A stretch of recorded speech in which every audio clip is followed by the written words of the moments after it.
This is the place. Dude, a bookstore? Right. Not just any old bookstore. It's the best in town. We have supercomputers in our pockets. Like, this is your big idea? Right. I'm about to pull my supercomputer out and go live so everyone can see your dumbass and this stupid fucking idea. Tune in, everyone, as our valiant heroes go where no man's gone before. A mountain taller than Everest, you might ask? No, no, no. More dangerous than St. Helens? Slow down, buddy. This is a mountain of a big old pile of used books that nobody wants. You really think we're going to find the answers in there? No. Gene's going to find a fucking vacuum zoner manual, and Fat JP's going to get a new cake recipe. Get fucking real. Yeah, dude. Look, we have Google right here. Google? Google. Google is not a source of information. It's an aggregator. Oh, While you were on your diatribe, I typed in what the hell into Google, and it gave me top of the list. Wikipedia for what the hell. Right. So I go back, I get more paranoid. I typed in Jesus Christ to try to get to the source of all info. Wikipedia also has an entry appearing first from every search for Jesus Christ. That's how the internet works. Well, then I start to go meta. I Google Wikipedia. I get this article from the Wikipedia founder 15 years ago says to not use or trust Wikipedia because it's an intelligence agency co-opted government psyop. Then I come full circle and I start Googling what the hell again. Oh, I end up here. Yeah. All right. Well, what the hell are you on about, dude? Like, Come on.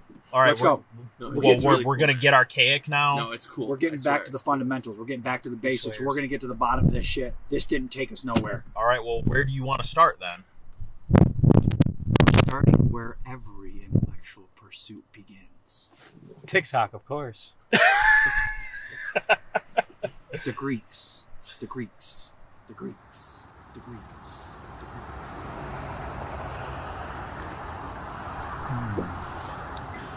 Kepler, Herodotus, Pythagoras. Yikes. This is giving me nightmares when I was in college. Wait, what? What? You went to college? I didn't know that. Me neither. This dude's been a fake-ass rocker this whole time, right under our noses. Yeah, right, dude. I went to college to get the student loans. Wow. Oh, wow, I'm poor. What'd you study? Music, dumbass. This guy was Mozart status. How the hell did you end up rocking with us? Dude, I got the cheese and hauled ass, man. I was born to rock, you poser. So you already know all this shit. I know a lot of this theory stuff here. That was my major. Pythagoras, who we call the father of our music theory.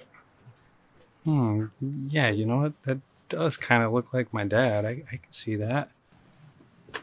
What does this have to do with this haunted organ? It's beyond music, really.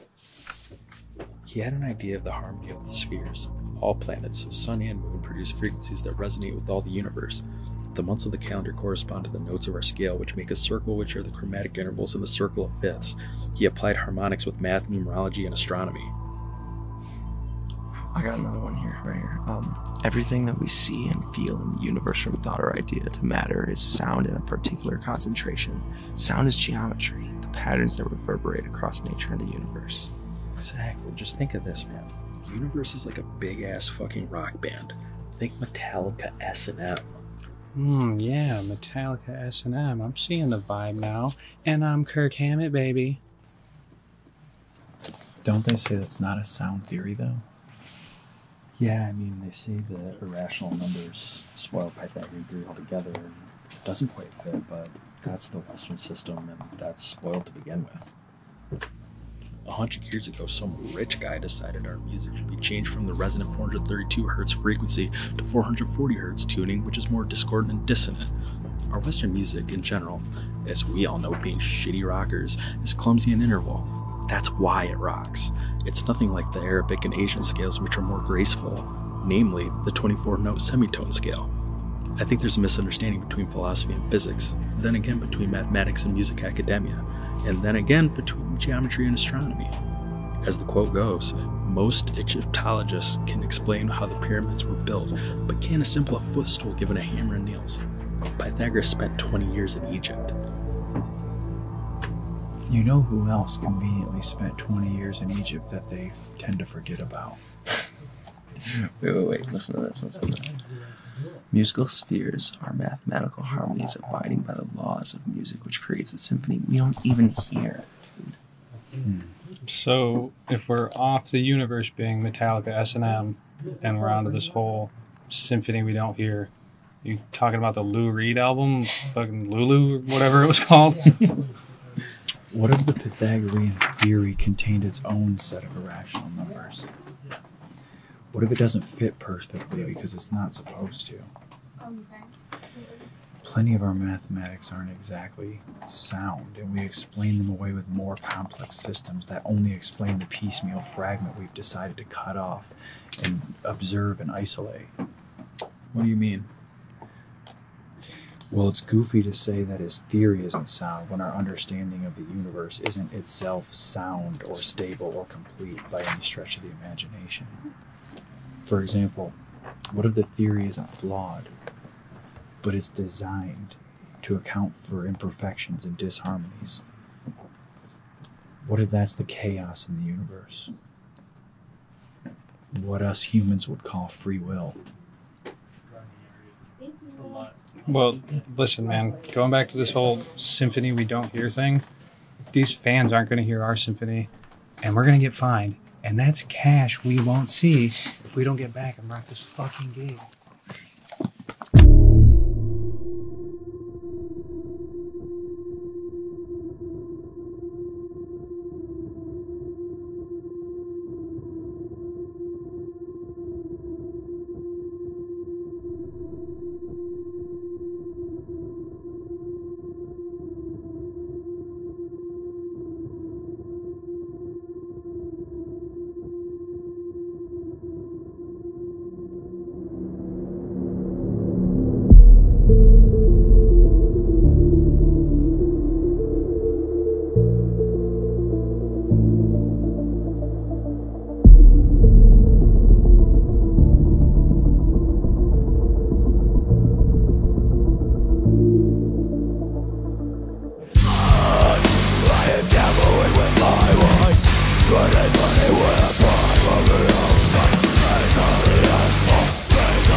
I know I've seen it before. I just can't remember. Bro, I didn't see shit but that bitch in the front row. That's what I'm talking about. Did you see the cans? That's that musical sphere that JP was talking about. Bouncing like Sugar Ray Leonard. Yeah! That's what I need to be on. Here. The seal of the Order of Melchizedek, two interlocking squares creating the eight-pointed star. Melchizedek was the priest king of Salem. Before Jerusalem, it was called Salem. Priest kings did not exist and were against law, as it was deemed impossible for a pious man to be in touch with the divine, yet rule over his fellow man. Melchizedek was not only in touch with the divine, but sat amongst angels, for he had no beginning and no end, no father and no mother. Some believe he incarnated by immaculate conception between Ner, brother of Noah, and Sopanim, being born a fully developed child priest, only to be taken to heaven by Gabriel himself, to be returned after the flood. He is called Elohim, as he is the general of heavenly armies, and Philo called him God's own priest, although his priesthood is self-taught and autodidactic. Others believe Melchizedek is a chosen child of Adam, among the likes of Abel, Noah, and the great Enoch. He is venerated in Theosophy, Judaism, Latter-day Saints, Mormonism, Oriental and Eastern, Ishmaelism, Protestantism. Damn, this dude must be the goat if even the Mormonites are fucking with him. Mormonites? Above Aaron is the highest Melchizedek, whom the patriarch Abraham paid tithes to. David said in Psalms 110, "The Lord has sworn and will not change his mind. You are a priest forever, in the order of Melchizedek." And in Enoch, Book 2, God says to Melchizedek, "Do not reveal these revelations to anyone that is in the flesh. It is something non-carnal, unless it is revealed to you to do so." Shit, hey, bus calls in 10 minutes.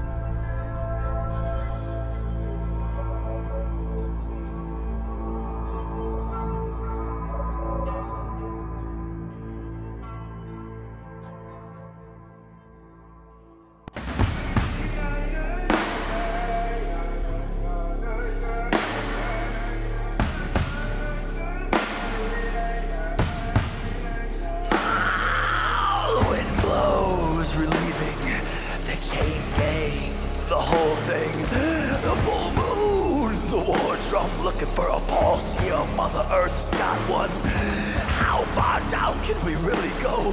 I mean, all the way? Well, I don't know. But when you get there, tell him I sent you, and I want the army back that I lent him.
So I'm just a little confused. We started with the Python guy, and now you're on about Mr. Milky Way.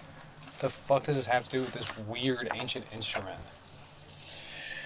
I don't know. I mean, hear me out, guys. I know it sounds stupid to some of you, but like, what if it's not even a piano? What do you mean? I don't really care if it's a piano or an organ or a harpsichord or whatever the fuck it is. I'm not talking about tickling the ivories here. I want to know where this thing came from, the origin. Yeah, I'm saying, what if it's like a fucking UFO or aliens? What if you're a fucking UFO, unidentified fat object? Dude, look at his head and his weird body. It's weird. Dude, I know I'm not the only one that thinks it. No, dude. I'm saying, with all the talks about frequencies and vibrations and dimensions, I mean, it just makes me think of UFOs. I mean, come on. So what, dude? Listen to me, man. Some people think they're everywhere, just vibrating. Let me read this. The UFO craft aren't traveling like a car combustion engine pushing them around. Rather, they're more like teleportation through wormholes without speed altogether. It's fucking quantum physics, dude. They show up to us as this craft or being because it's all our human eyes can perceive, which is why we perceive them pretty consistently. I mean, what if the piano is just what we see for whatever reason? Maybe. Think about it. Wait, we all agree that we see a piano, right? Right. Yeah. Yeah. Yeah. So I wonder if anyone else aside from us is seeing it. And if not, why is it being shown to us exclusively? UFO man? I don't know, man. I'm just spitballing this shit. But I mean, like, what if this stuff has happened before to other people? I don't know about you, but I've never seen a piano in the sky. Yeah, but I mean, dude, people see UFOs across all time periods. We've been in this planet for hours. We know this, dude. What if there are records of these types of sightings, say instruments or devices in history? Angelic instruments, dude.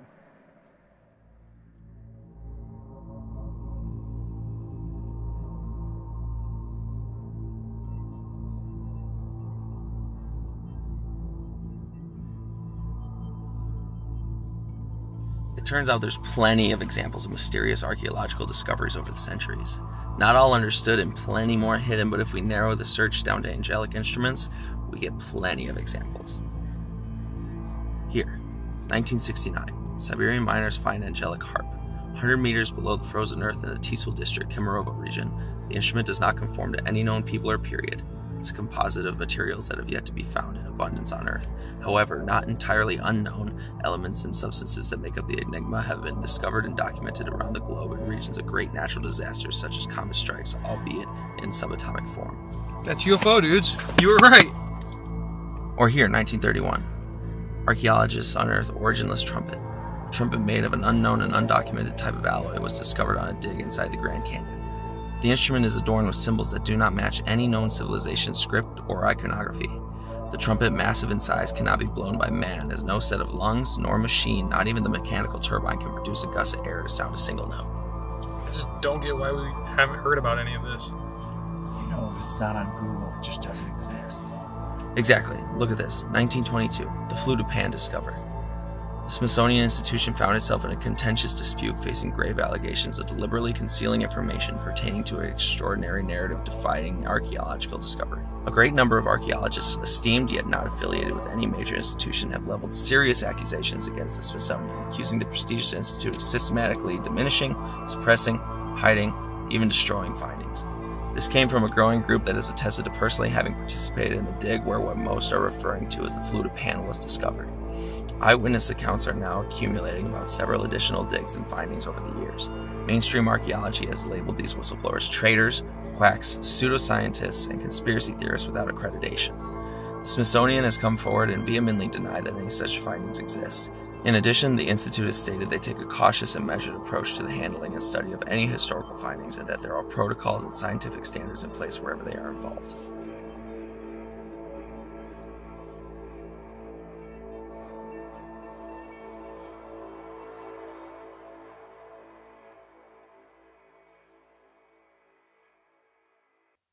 I do not speak of the common myth of the rainbow of common lore. We all know of the Rainbow Bridge, though seldom do we walk it, and almost never entirely to the other side. This is not about the human eye, the most fallible and primitive thing which perceives a swipe of red, blue, and yellow. And from this perception, the most crumbling of foundations, story upon story, are laid atop a fundamental misconception, an error, if you will. Therefore, let us disregard the illusion of color. Disregard tricky images as we know them to be. Disregard the discordantly noisy chorus of the world. Disregard that spooky action at a distance. Let us focus on the miracle of the breath, the intake of all the invisible information of an environment, and most important of that information, yes, vibration. Source is vibration, and from it, myriads upon myriads of illusions are thrown. All, in fact, is illusion. Just as the sun is not a source of heat, rather a concentration of heat. And don't we say that the sun sets, though we know it to be a fact that the earth moves and the sun never does set or rise. In the beginning was the Word, the vibration. It is true God said, "Let there be light." So, from the vibration, there was day and night, and so on and so forth. Sky, sea, vegetation, sun, moon, creatures, animals. Ah, then, yes, finally, man. My point, dear reader, is this. We, man, is the bottom rung on the cosmic ladder. You can call it Jacob's ladder, if you must. However, I will not discuss my distaste for that scoundrel, Jacob. No, I will only profess that he does not own the ladder in this parable. And in this analogy, it is only my intention to illustrate that it is much easier for us to come down the ladder than to toil upward.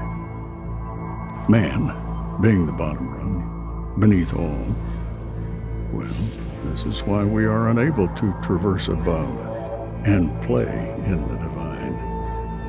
What do the ignorant sciences call it? Dark matter. Ironically, there is nothing dark about that brightest, most divine light of lights. Yes, they refer to it as dark because they are ignorant. But if they knew that this dark matter was neither dark nor matter, well, then they would know all there is to know, for this is the storehouse of all. for it is the shadow that contains all the information of its subject. I digress, forgive me. I have begun to speak as the stupid animals do, albeit poetic.